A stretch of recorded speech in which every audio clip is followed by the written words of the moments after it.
नमस्कार दोस्तों, बनी मैं तेरी जोगनिया भाग 3। ऑफिस में रोहित हबे के पास आकर कहता है, तू जयपुर क्यों नहीं जा रहा? आखिर इन्हीं लोगों के साथ तो 2 दिन बाद तुम्हें डील करनी है। ऐसे मौके पर जाने से रिश्ते मजबूत होते हैं। आज उनकी बेटी की शादी है। अभय कहता है, तू जानता है ना, मैं इस वक्त इतना बिजी हूँ। कोई नहीं, मैं उससे माफ़ी मांग लूँगा। शादी में ना आने की वजह से 2 दिन बाद वैसे भी जा रहे हैं ना जयपुर। कसम से चला जाता तो आज हीरो और हीरोइन का मिलन करवा देते। चलो कोई नहीं, थोड़ा इंतज़ार कीजिए। तेजस्विनी बहुत खुश थी क्योंकि उससे उसकी पसंद का जीवन साथी जो मिल गया था। वह मंडप में जाने के लिए तैयार हो रही थी, पर उसकी आंखें किसी को ढूंढ रही थी। साधना कहती है, लाडो देख कर चल, इधर उधर क्या देख रही है? आज तो तेरी नज़रें सिर्फ तेरी कुंवरशा पर होनी चाहिए, और तू है कि इधर उधर देख रही है। पूरी मीडिया की नज़रें तुझ पर ही हैं। तेजस्विनी धीरे से कहती हैं, भाभी हम नंदनी को देख रहे हैं। हम चाहते थे कि वह हमारे साथ रहे। साधना कहती है, यहीं पर है तेजू, लेकिन भुआसा के डर की वजह से वह तेरे साथ नहीं आ सकती। थोड़ी दूर पर खड़ी नंदनी सब कुछ देखकर धीरे धीरे मुस्कुरा रही थी। उसके चेहरे पर यह मुस्कुराहट बहुत प्यारी लग रही थी, पर भुआसा ने उसे सख्त मना किया था मीडिया के सामने आने के। इसलिए वह सबसे दूर चुपचाप एक कोने में खड़े होकर सब कुछ देख रही थी। तभी उसके पास से कुछ औरतें निकलती हैं। दूर से उसे देखकर कहती हैं, वैभव, यह उकुंसा के छोटे बेटे राघवेंद्र की बीबी है ना? वैभवी कहती है, लग तो वही रही है। कान्हा जी का आशीर्वाद है मेरे ऊपर, तभी तो बचा लिया, वरना आज इस लिबाब में हम खड़े होते हैं। हम पसंद करते थे राघवेंद्र को, उनका इस लड़की पर दिल आ गया। उस वक्त तो बहुत गुस्सा आ रहा था, पर जब यह सब कुछ हुआ तो लगा कि अच्छा है जो हमारी उनसे शादी नहीं हुई। नंदनी सबकी यह बातें सुनकर दुखी हो जाती है। तभी वहाँ पर करण आता है। वह बहू को देखते हुए बोलता है, कान्हा जी परीक्षा भी उन्हीं की लेते हैं जिनसे वह सबसे ज़्यादा स्नेह करते हैं, और हमारी भाभी का तो कोई जवाब नहीं है। खुशियाँ तो सबकी ज़िंदगी में होती हैं मुस्कुराने के लिए, लेकिन जो दुख सहकर भी मुस्कुराए वह सिर्फ हमारी नंदनी भाभी हो सकती है। वैभवी वहाँ से मुंह बनाकर चली जाती है। करण नंदनी से कहता है, तेजू आपको बुला रही है। नंदनी धीरे से कहती है, पर बुआ सा हम कैसे जा सकते हैं? बुआ जी ने मना किया है सबके सामने आने से। करण कहता है, डोकरी को मैं देख लूँगा, आप चलो। करण नंदनी का हाथ पकड़कर अपने साथ ले जाने लगता है। तभी वहाँ पर कुंवरशा आ जाते हैं, साधना के पति, और करण से कहते हैं, यह क्या कर रहा है तू? करण कहता है, भाई साथ तेजू नंदनी को बुला रही है और यह जा नहीं रही थी, तो इसलिए हम अपने साथ लेकर जा रहे थे। कुंवरशा कहते हैं, जब उनका मन नहीं है तो मत ले जाइए, पता नहीं बाद में बात बिगड़ गई तो समस्या हो सकती है, आप जाइए। कुंवरशा एक नज़र नंदनी को देखते हैं। उनकी आंखों में हवस साफ साफ देखी जा सकती थी। नंदनी सर पर पल्लू रखकर दूसरी तरफ घूम जाती है। कुंवरशा कहते हैं, हमसे घबराने की ज़रूरत नहीं है, हम वेटर को बोल देते हैं, वह आपको सारी चीज़ें यहीं पर लाकर दे देगा। कुंवरशा नंदनी के कंधे पर हाथ रखते हैं, जिससे नंदनी से सहम जाती है और थोड़ी दूर हट जाती है। कुंवरशा कहते हैं, हम कभी तुमसे पूछ नहीं पाते, पर अगर तुम्हें कोई तकलीफ़ हो हमारे घर में तो तुम हमसे कह सकती हो। आखिर हम राघवेंद्र के बड़े भाई हैं, और इसी नाते आप नंदनी के भी बड़े भाई हुए ना। कुंवरशा गुस्से में पलटकर पीछे देखते हैं। आखिर यह बोला किसने? तो पीछे कावेरी खिड़की पर खड़ी थी, जिन्हें देखकर कुंवरशा वहाँ से चले जाते हैं। कावेरी काकी कुंवरशा के बारे में अच्छे से जानती थी। घर का कौन सा सदस्य कैसा है उसके बारे में भले ही घर वाले ना जाने, पर पड़ोसी और नौकर दो बहुत अच्छे से जानते हैं। यह कावेरी का यही प्यार नंदनी के सर पर हाथ फिराकर कहती है, छोटी बिंदनी आ अठे बैठ, सारो सामान अठे ही आवेगो। नंदनी कहती है, काकी पर हम यह सब कैसे खा सकते हैं? बुआसा ने देख लिया तो? काकी मुंह बनाकर कहती है, छोड़ ना बिड़ली, चल बैठ और खा। सामने टेबल पर तरह तरह का खाना रखा हुआ था, जिसे देखकर नंदनी की आंखों में आंसू आ जाते हैं।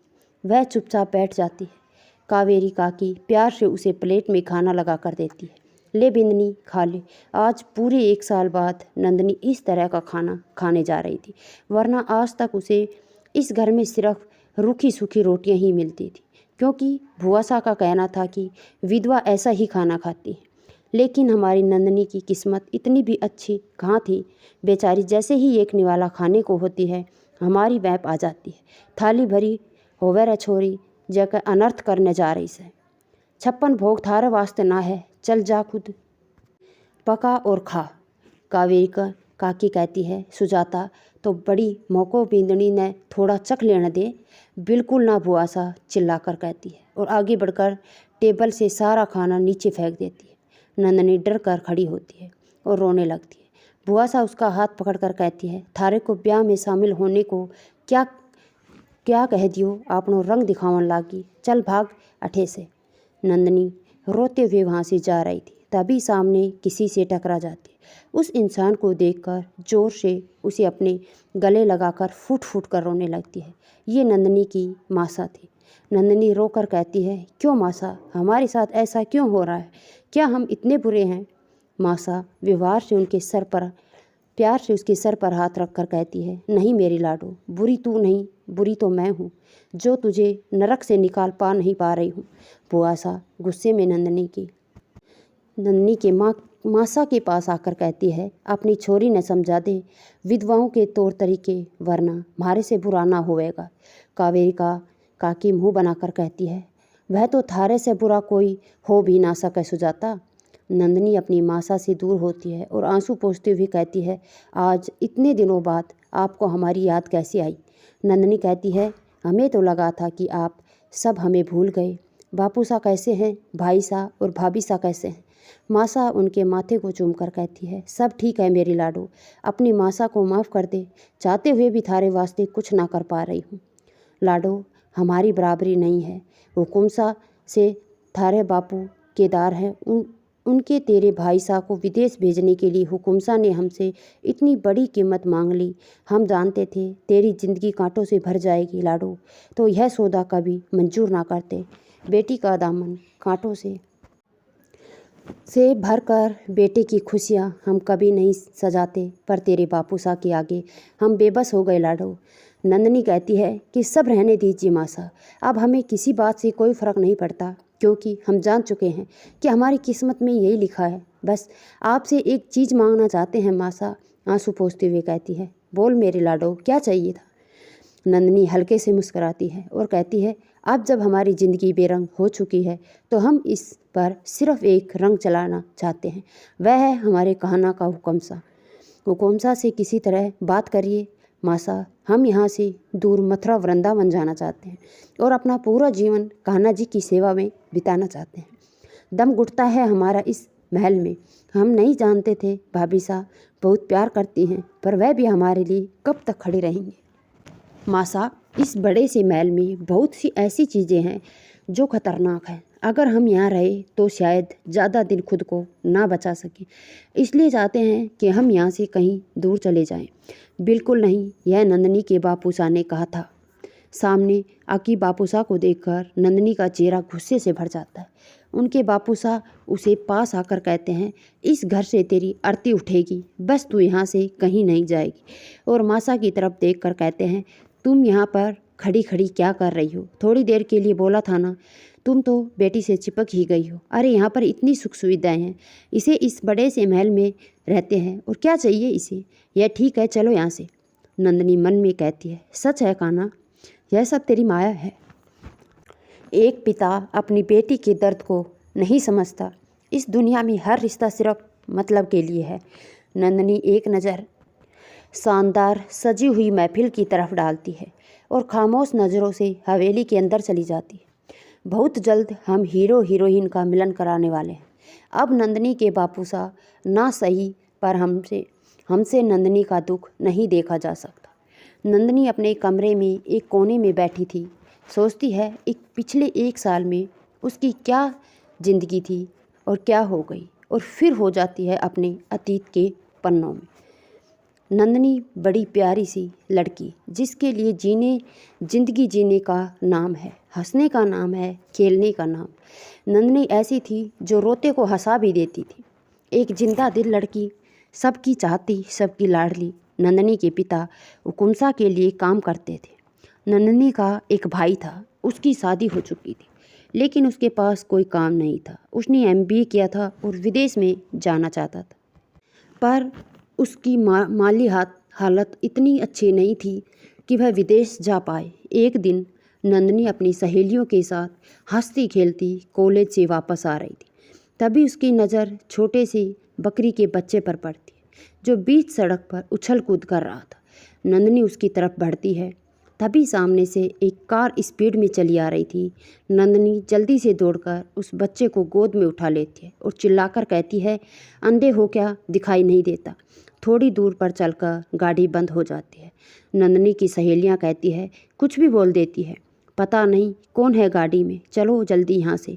तभी गाड़ी वापस आती है। नंदनी घुर कर गाड़ी की तरफ देखती है, तभी गाड़ी का शीशा नीचे होता है। नंदनी की सहेलियाँ कहती हैं, नंदनी ये हवेली वाले कुंवर शाह है, हुकुम शाह के छोटे बेटे राघवेंद्र जो आर्मी में हैं। राघवेंद्र गाड़ी से नीचे उतरते हैं। 25 साल का एक नौजवान शाही परिवार से होने की वजह से आकर्षण और खूबसूरती तो उन्हें कूट कूट कर भरी थी, लेकिन आर्मी ऑफिसर होने की वजह से उसकी पर्सनालिटी भी बहुत ही मस्त थी। नंदनी की सहेलियाँ उस पर से अपनी नज़र ही नहीं हटा पा रही थी और राघवेंद्र की नज़र जिससे नहीं हट रही थी वह थी हमारी प्यारी नंदनी। राघवेंद्र उसके पास आकर कहते हैं, क्या कहा आपने, हम अंधे हैं? पहले तो थोड़ा घबराती है, फिर हिम्मत कर कर कहती है, छोटा सा बच्चा नहीं दिखाई दिया आपको, अंधा नहीं तो क्या कहेंगे आपको? राघवेंद्र कहते हैं, बच्चा? जी हाँ, यह हमारी गोद में बकरी का बच्चा। राघवेंद्र भास्कर कहते हैं, हमने इस बकरी के बच्चे के लिए हमें अंधा बना दिया। नंदनी कहती हैं, क्यों, जानवर का बच्चा नहीं होता क्या? राघवेंद्र कहते हैं, नाम क्या है तुम्हारा? नंदनी नाम है हमारा राघवेंद्र। मुझे जानती हो मैं कौन हूँ? नंदनी अभी तक नहीं जानती थी, पर मेरी सहेलियाँ कहती हैं कि आप छोटे कुंवर साहब राघवेंद्र। अच्छा, तो तुम जानती हो, अगर मुझे गुस्सा आ गया तो मैं तुम्हें क्या सज़ा दे सकता हूँ? नंदनी, यह क्या बात हुई, हमने तो ऐसा कुछ नहीं किया कि आप हमें सज़ा दे। राघवेंद्र अपने मन में नंदनी को प्यार से देखते हुए कहते हैं, सज़ा तो बनती है, आखिर आपने एक नज़र में हमारा दिल जो चुराया है। नंदनी कहाँ खो गए, अब कुछ बोलोगे भी या ऐसे ही खड़े रहोगे? सब लोग कहते हैं आप आर्मी में हो, देखकर तो नहीं लगता, ड्यूटी भी ऐसे ही करते होंगे। राघवेंद्र, वैसे सब हमें प्यार से राघव बुलाते हैं, तुम भी बुला सकती हो। नंदनी, वाह जी वाह, जान ना पहचान, ऐसे कैसे मैं आपको राघव बुलाने लगूं? राघवेंद्र, जान पहचान बनाने में कितना समय लगता है? वैसे आपके पिता का क्या नाम है? नंदनी एकदम से डर कर कहती है, आपको जो कुछ कहना है हमें कह लो, हमारे बापू साह से कुछ मत कहना, वह हमें बहुत डांटेंगे। राघवेंद्र उसके चेहरे पर आई इस मासूमियत को देखकर हंसकर कहते हैं, हम आपके बापू साह से कुछ नहीं कहेंगे, पर आप बताइए तो आपके बापू साह का नाम क्या है? नंदनी बिना जवाब दिए वहाँ से भाग जाती है। राघवेंद्र उसे बुलाते रहते हैं पर वह नहीं सुनती और एकदम से रुक कर कहती है, हमारे बापू साहब आपके ऑफिस में काम करते हैं, आप खुद पता कर लीजिए। राघवेंद्र अपने दिल पर हाथ रख कर कहते हैं, कितनी प्यारी और मासूम है, यह एक बार में ही दिल की गहराइयों में उतर गई। राघवेंद्र हवेली में आते हैं तो साधना कहती है, देवर शाह सुबह सुबह कहाँ घूम कर आ रहे हो, अब आ ही गए हो तो जल्दी से तैयार हो जाओ। हुकुम शाह सुबह से 10 बार तुम्हें पूछ रही थे। राघवेंद्र कहते हैं, क्यों भाभी, ज़रूरी काम था क्या? साधना कहती है, बहुत ज़रूरी काम है, आपको गिरफ्तार करवाना है। राघवेंद्र चौंक कर कहते हैं, क्या? साधना मुस्कुराकर कहती है, यहाँ जीवन भर के लिए आपके हाथों में हथकड़ी लगानी है, हुकुम शाह ने आपके लिए लड़की पसंद की है। राघवेंद्र कुछ नहीं बोलते और अपने कमरे में चले जाते हैं। थोड़ी देर में हुकुम शाह राघवेंद्र को बुलाते हैं। हुकुम शाह, यह हमारे छोटे बेटे राघवेंद्र हैं, 2 महीने के लिए छुट्टी पर आए हैं, हम चाहते हैं बस इस छुट्टी में इनका भी ब्याह करा दें। राघवेंद्र, बापू साहब हमें माफ़ करिएगा, पर हम आपसे कुछ कहना चाहते हैं, हमने अपने लिए लड़की पसंद कर ली है। हुकुम साहब, यह क्या तरीका है? राघवेंद्र, सामने मेहमान आकर बैठे हैं और आप इस तरीके की बातें कर रहे हैं, आपकी शादी वहीं पर होगी जहाँ हमने तय करी है। यह वैभवी है, आपके दोस्त नरेंद्र की बहन, इसलिए आपको नरेंद्र की शादी में देखा था, तब से भी आपको पसंद करती है। इसलिए हमने सोच रखा था कि इस बार जब भी आप छुट्टी आएंगे तो हम आप दोनों की शादी करा देंगे। राघवेंद्र, माफ़ करिएगा बापू साहब, पर यह हमारी ज़िंदगी है और हम इसे अपने तरीके से जीना चाहते हैं। अगर हम शादी करेंगे तो उसी लड़की से, वरना हम कभी शादी नहीं करेंगे। राघवेंद्र वहाँ से चला जाता है। साधना को हुकुमसा कहती हैं, बापू साहब, जहाँ राघवेंद्र जाते हैं हम वहीं पर इनकी शादी करवा दीजिए। ऐसा ना हो जवानी के जोश की कोई गलती कर कदम उठा ले और बाद में हम लोगों को ही पछताना पड़े। साधना राघवेंद्र के कमरे में जाती है और कहती है, अरे तेरी वाली वर्षा, आपने तो चोरी छुपे लड़की भी पसंद कर ली और हमें बताया भी नहीं। कब से चल रहा है यह सब कुछ? राघवेंद्र मुस्कुराकर कहते हैं, भाभी साहब, बस आज ही पसंद करके। वो कहते हैं ना, लव इन फर्स्ट साइट, उसका नाम नंदनी है, बहुत प्यारी है भाभी, आप मिलोगे आपको भी बहुत पसंद आएगी। पर उसने हमें सिर्फ इतना बताया कि उसके बापू साहब हमारे ऑफिस में काम करते हैं। हुकुमसा ऑफिस में बैठे थे और सामने एक आदमी हाथ जोड़कर खड़ा था। हुकुमसा कहते हैं, मनोहर सिंह, तुम्हारी बेटी का नाम नंदनी है? मनोहर जी, हुकुमसा, कुछ कर दिया क्या हमारी छोरी ने?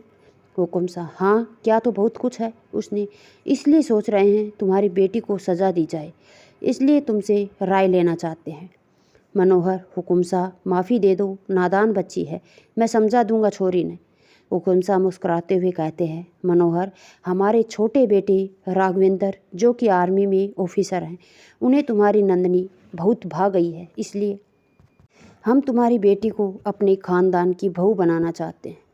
मनोहर हुकुमसा के पैर छूकर कहते हैं, हमसे कोई गलती हो गई हो तो हमें माफ़ कर दो हुकुमसा, पर हमारे से ऐसा मजाक को नहीं करो। हुकुमसा कहते हैं, हम मजाक नहीं कर रहे मनोहर, हम सच में तुम्हारी बेटी को अपने बेटे की जीवन संगनी बनाना चाहते हैं। हम अपने राघवेंद्र से बहुत प्यार करते हैं, उनकी खुशी में ही हमारी खुशी है। हम तुम्हारे बेटे की विदेश जाने का पूरा खर्चा उठाएंगे, उसे वहाँ अच्छी से अच्छी नौकरी दिलवाएंगे और तुम्हारा भी प्रमोशन कर देंगे। आज से तुम हमारी कंपनी के मैनेजर हो गए हो।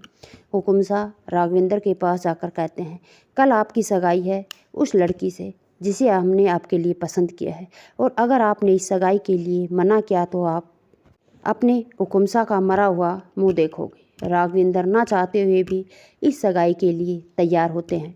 उनका बुझा हुआ चेहरा देखकर साधना कहती हैं, देवर्षा, आप तो इस वक्त रुद्राक्ष से भी ज़्यादा मासूम लग रहे हो। अच्छा हुआ इस वक्त भुआ सा नहीं है, वरना पता नहीं कौन कौन सी उपाधियाँ दे देती आपको। साधना कहती हैं, देवर्षा, एक बार नज़र उठाकर लड़की को तो देख लीजिए। पर राघवेंद्र गुस्से में नीचे ही देखता है, अपने आसपास सबको बातें करते हुए सुनता है। कितनी सुंदर लड़की है, ऐसा लगता है जैसे साक्षात अक्षरा उतर कर आई हो। उम्र में भी कम लगती है और सुना है हुकुमसा की बराबरी की भी न है। हाँ, सुना है राघवेंद्र ने पसंद किया है। सबकी बातें सुनकर राघवेंद्र नज़र उठाकर सामने देखता है तो सामने नंदनी को पाता है। उसे देखकर राघवेंद्र को ऐसा लगता है जैसे उसने पूरी दुनिया की खुशियाँ पाली हैं। वह एक नज़र हुकुमसा की तरफ देखता है जो मुस्कुराते हुए उसी की तरफ देख रही थी। वह दौड़कर उस हुकुमसा के गले लग जाता है और कहता है, बापू साहब, थैंक यू, आपने हमें समझा। नन्ही को तो अभी कुछ समझ नहीं आ रहा था, वह तो बस अपने बापू साहब और मासा के समझाने पर यह शादी करने के लिए तैयार हो गई थी। अभी वह शादी करना नहीं चाहती थी, लेकिन अपने बाबू साहब से और भाई साहब के लिए तैयार हो गई। राघवेंद्र और नंदनी की सगाई हो जाती है। राघवेंद्र तो बहुत खुश हैं, पर नंदनी को ज़्यादा खुश नहीं थी। उसने एक बार राघवेंद्र की तरफ देखा भी नहीं, बस अपने आसपास सबकी बातें सुन रही थी। लोग कह रहे थे बहुत किस्मत वाली लड़की है, जिसके पीछे पूरे राजस्थान की लड़कियां दीवानी थी। आखिर आज वह लड़का इसे मिल गया, इस हवेली की बहू बनने जा रही है। और क्या चाहिए इन लोगों को। साधना नंदनी को अपने साथ लेकर जाती है, एक कमरे में उसे छोड़कर बाहर चली जाती है। नंदनी सोचती है, यह हमें ऐसे अकेले छोड़कर कहाँ चली गई। अपनी चारों तरफ देखती है तो एक शानदार कमरा था। नंदनी कहती है, कान्हा जी, इतना बड़ा तो हमारा घर भी नहीं है, जितना बड़ा सिर्फ एक कमरा। तभी उसकी नज़र सामने राघवेंद्र की तस्वीर पर पड़ती है। वह समझ जाती है कि यह राघवेंद्र का कमरा है। अब उसे और भी डर लगने लगा था और वह बाहर निकलने की कोशिश करती है। तभी पीछे से आकर राघवेंद्र उसे पकड़ लेते हैं। राघवेंद्र की छूने से नंदिनी सहम जाती है। राघवेंद्र उसके कंधे पर अपना सर टिकाकर कहते हैं, हम जानते हैं कि यह आपके लिए बहुत जल्दी है, पर आप हमें पहली मुलाकात में भा गई थी और हम देर नहीं करना चाहते थे। हम फौजी ठहरे, पता नहीं कब बुलावा आ जाए, इसलिए चाहते हैं कि आपको अपने साथ बंधन में बांध ले। वादा करते हैं आपकी मासूमियत ऐसी ही बनी रहेगी। हम आप पर रिश्ता थोपने की कोशिश नहीं करेंगे नंदिनी। जब तक आप नहीं चाहेंगे हम अपने रिश्ते को आगे नहीं बढ़ाएंगे। हम जानते हैं कि अभी आप छोटी हैं, इसलिए हम आपको वक्त दे रहे हैं खुद को समझने के लिए। राघवेंद्र नंदिनी को अपनी तरफ घुमाते हैं और उसके माथे को प्यार से चूम लेते हैं। दोनों के लिए ही यह मोहब्बत का पहला एहसास था। नंदिनी की आंखें बंद हो जाती हैं। राघवेंद्र नंदिनी से कहते हैं, अभी तो आप इस कमरे में एक अजनबी की तरह आई हैं। थोड़े दिनों बाद आप इस कमरे में पूरी हक से आएंगे, हमारी दुल्हन बनकर। राघवेंद्र नंदिनी को अपने गले से लगा लेता है और नंदिनी भी उन्हें खुद से अलग नहीं करती। शायद वह भी उनके एहसासों को महसूस करना चाहती थी। नंदिनी के चेहरे पर हल्की सी मुस्कान के शायद वह भी इस रिश्ते को दिल से स्वीकार कर लिया था। तो दोस्तों, आज का पार्ट यहीं ख़त्म करते हैं। अगर आपको कहानी पसंद आई तो लाइक शेयर ज़रूर करें। चैनल पर नए हैं तो प्लीज़ चैनल को सब्सक्राइब भी ज़रूर कर लें। धन्यवाद।